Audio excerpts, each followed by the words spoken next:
Tools. Aku Damelia dan aku akan membuat belajar kamu jadi lebih mudah dan happy. Ayo subscribe. Oke. Terima kasih. Enjoy videonya. Oke guys, jadi pada saat kita membangun sebuah jaringan, hal yang pertama yang dilakukan adalah memplanningkan ya, atau merencanakan. Nah, dari merencanakannya itu teman-teman, ada timnya nih.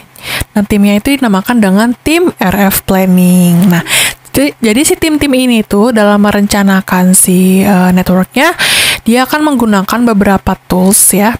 Ada menggunakan Atoll, ada menggunakan NSN, ada menggunakan UNET, TEMS, ASET, ada juga menggunakan Planet Mentum. Pokoknya ada bermacam-macam tools yang digunakan untuk merancang si planning tersebut. Nah, jadi kalau misalnya kita menggunakan tools ini, kita tinggal setting nih, frekuensinya berapa sih yang kita ingin masukkan, terus teknologinya seperti apa. Terus nanti dari situ-situ, kita akan bisa lihat langsung berapakah performansinya, kayak misalnya RSRP, terus RSRQ gitu ya, kalau misalnya di 4G. Nah, nanti dari situ kita bisa deh melanjutkan ke step-step selanjutnya untuk diimplementasikan. Nah, pokoknya dia harus menggunakan software dulu nih untuk melakukan planning. Nah, kemudian ada juga supporting lagi untuk hasil planningnya. Jadi kalau misalnya kita sudah planning nih di salah satu tools ini, misalnya di Atoll ya, misalnya di Atoll kita sudah planning, maka kita bisa lihat nih di Google Earth ya, Google Earth yang bagian aplikasinya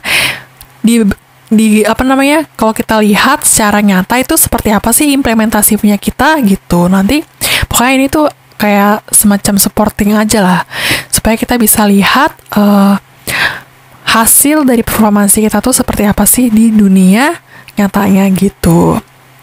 Dari ini akan menggunakan software, oke? Nah, kemudian hasil dari planning tadi ya, yang menggunakan ini semua, itu akan dimasukkan ke dalam site data atau engineering parameter. Pokoknya parameter-parameter baik itu dari sisi RSI, terus ada resource block, ada frekuensi, dan segala macamnya banyak itu dia akan dikumpulkan di database. Dan ini akan dipakai oleh orang OSS. Jadi OSS itu adalah yang terkait dengan database ya, Operation Support System. Lalu selanjutnya juga data-data di sini dari RF Planning akan digunakan oleh tim optimasi ya, RF Optimization. Kalau misalnya parameternya ada yang salah nih dari semua ini, dia bisa diperbaiki di sini atau di sisi drive test. Jadi drive test itu adalah mengukur performansinya ya. Dan dia mengukurnya itu berdasarkan sini kan data-data di sini, makanya keluaran dari ini ya, dari RF Planning akan kedua hal, yaitu dari RF Optimization dan Drive Test atau dari si OSS gitu. Nah, dalam memplanningkan sebuah jaringan itu ada macam-macam step-stepnya ya teman-teman. Misalnya dia melakukan planning frekuensinya dulu nih. Kalau misalnya di 5G misalnya, dia pengen buat 5G, frekuensinya mana nih ya pengen diimplementasiin gitu. Pokoknya dia adalah hal utama yang perlu kita lakukan atau hal yang paling pertama banget ya, yaitu memplanningkan frekuensinya. Kemudian dari frekuensi itu berapa sih site yang diperlukan gitu ya, berapa sih parameter-parameternya, PCI-nya itu seperti apa, database-nya kayak gimana, network planning, kapasitas, sampai ke link budget. Pokoknya ada banyak sekali yang harus diukur-ukur ya. Kemudian physical parameternya juga nih, tinggi antenanya berapa, tipe antenanya apa, azimutnya, altitude-nya tuh berapa, dan juga di bagian blockingnya. Nah, nanti hal ini akan dibawa ke sisi RF planning ya teman-teman. Kalau di sini akan dipakai oleh RF planner untuk mengolah data. Kalau di sini karena dia berhubungan dengan hardware, maka akan dipakai oleh tim rigger yang akan digunakan pada lapangan langsung.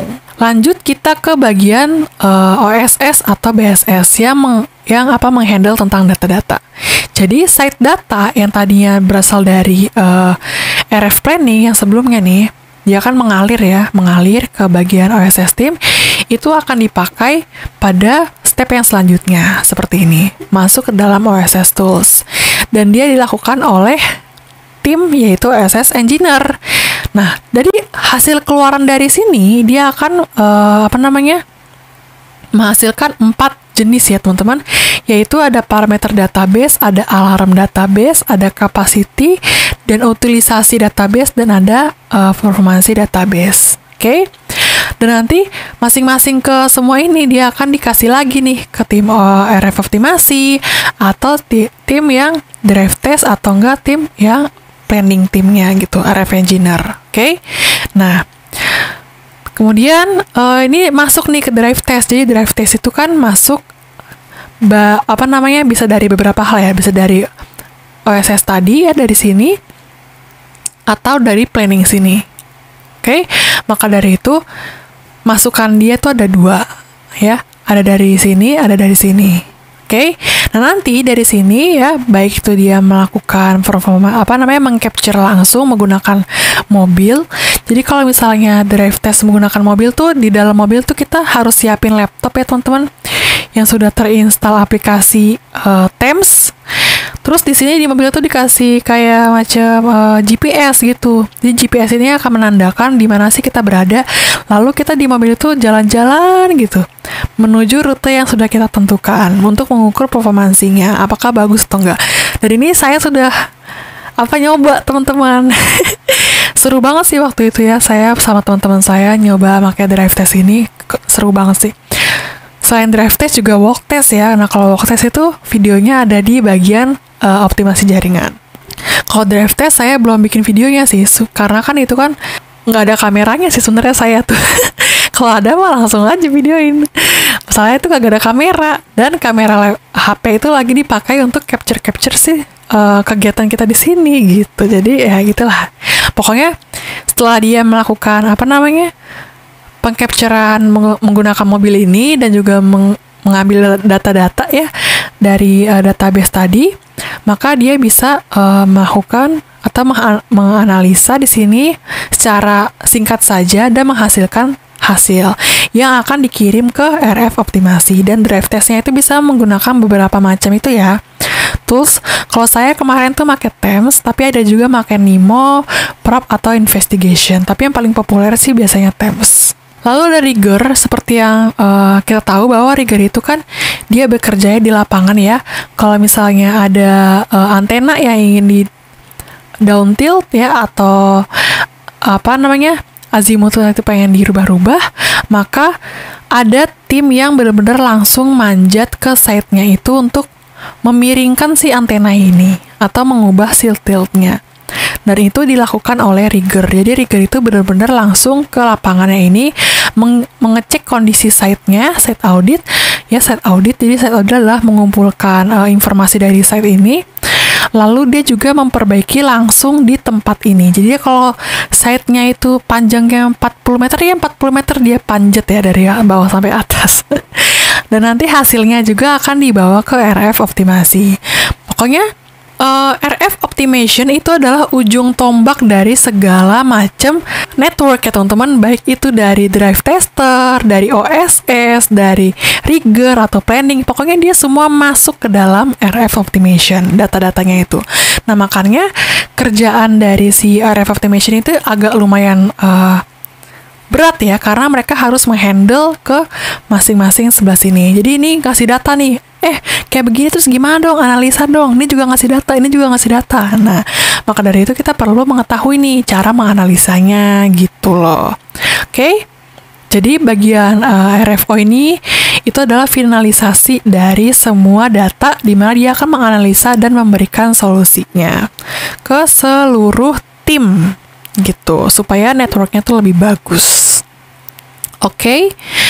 Kemudian ini adalah OSI layer. OSI layer akan membentuk macam-macam radio protokol stack ya. Kita tahu bahwa yang paling penting itu ada physical ya, ada transport, dan ada kanal.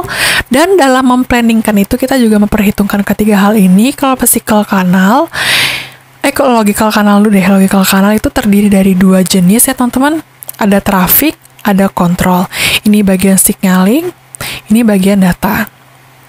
Kemudian dibedakan juga berdasarkan downlink dan bidirectional. Jadi kalau bidirectional itu bisa downlink, bisa uplink. Kalau downlink saja warnanya yaitu biru. Jadi biru hijau ya. Berarti ini downlink ya. Kalau yang bidirectional ya, itu adalah uplink. Ini uplink nih uplink.